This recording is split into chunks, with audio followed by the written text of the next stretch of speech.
بسم اللہ الرحمن الرحیم۔ حضرت حابیل نہایت سعادت مند، فرما بردار اور نیک سیرت بیٹے تھے۔ انہی اوصاف حمیدہ کی بدولت حضرت آدم علیہ السلام کی تمام امیدوں کا مرکز حضرت حابیل بن چکے تھے۔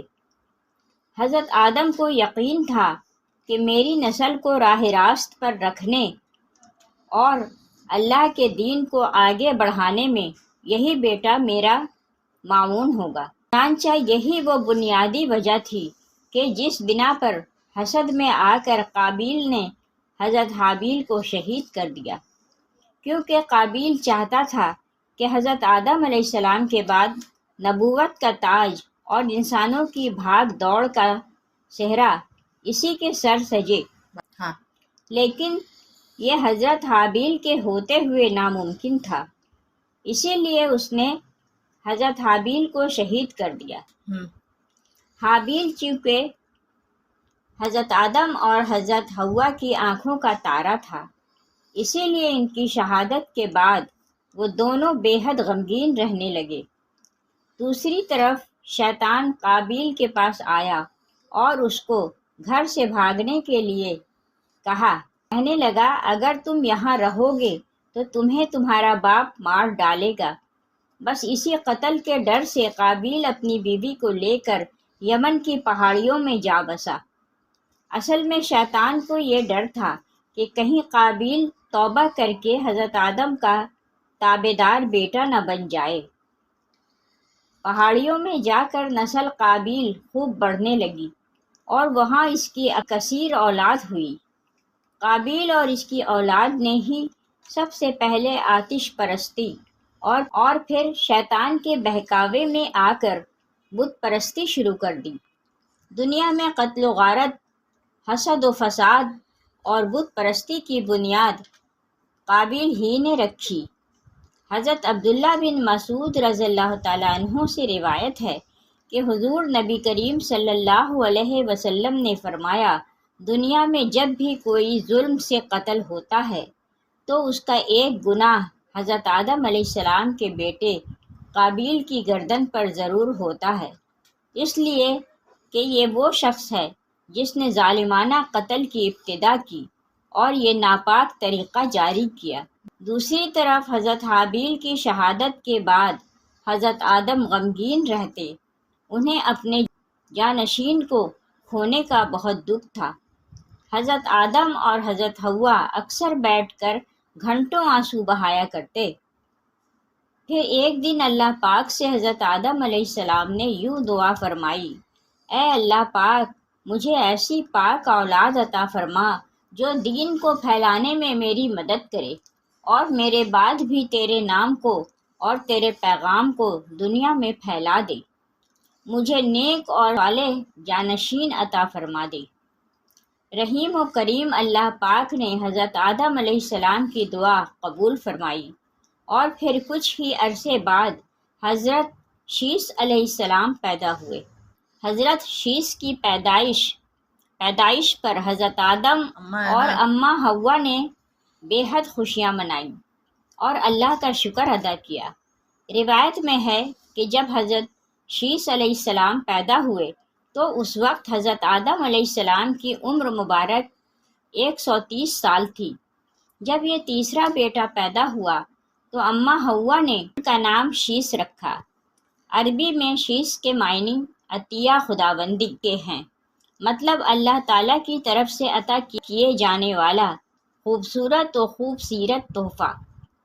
شروع ہی سے حضرت آدم علیہ السلام نے حضرت شیس علیہ السلام کی تعلیم تربیت پر خاصی توجہ دی، کیونکہ آپ جانتے تھے کہ یہی اب ان کا جانشین ہے، اسی کو نسل آدم کی سرداری کرنی ہے۔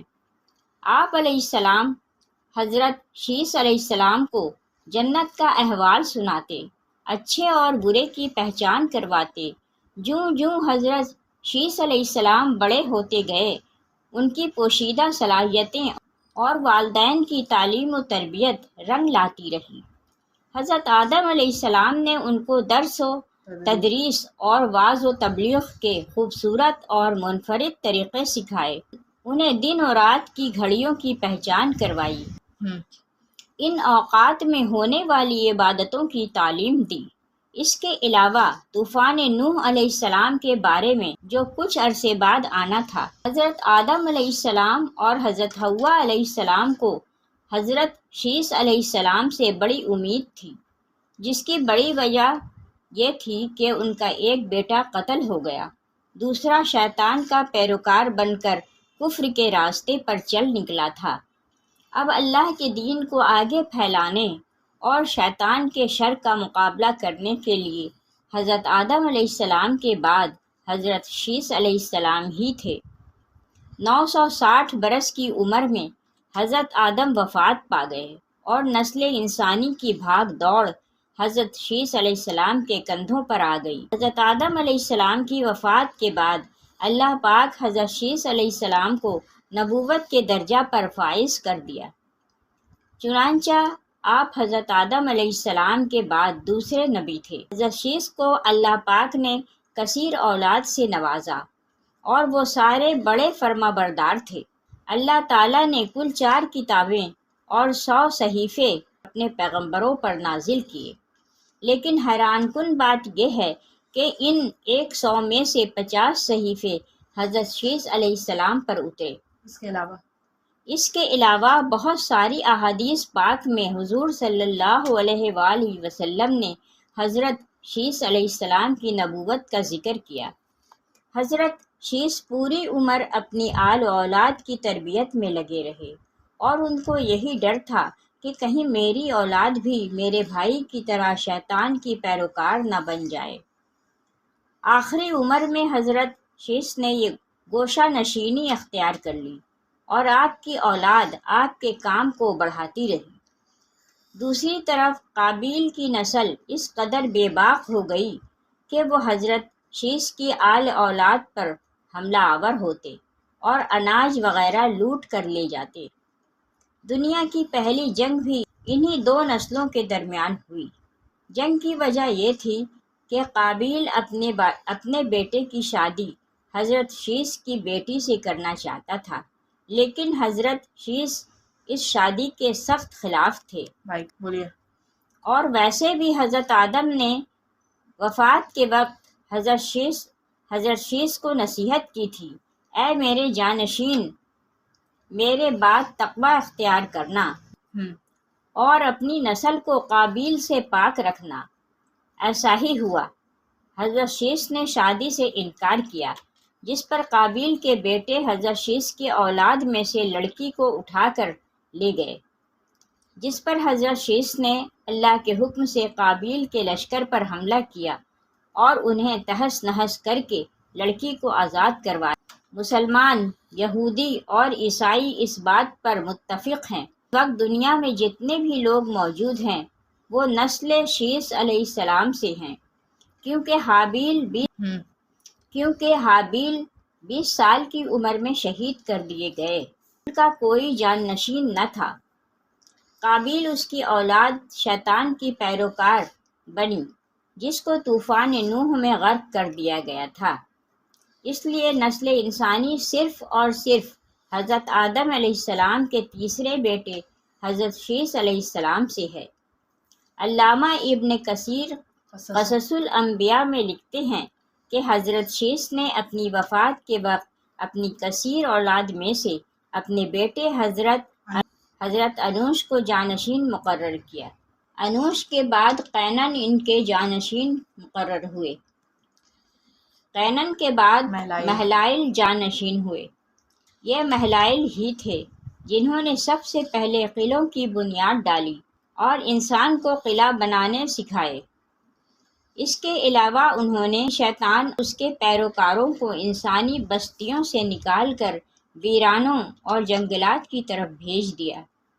40 سال حکمرانی کے بعد انہوں نے اخنوخ کو اپنا جانشین مقرر کیا۔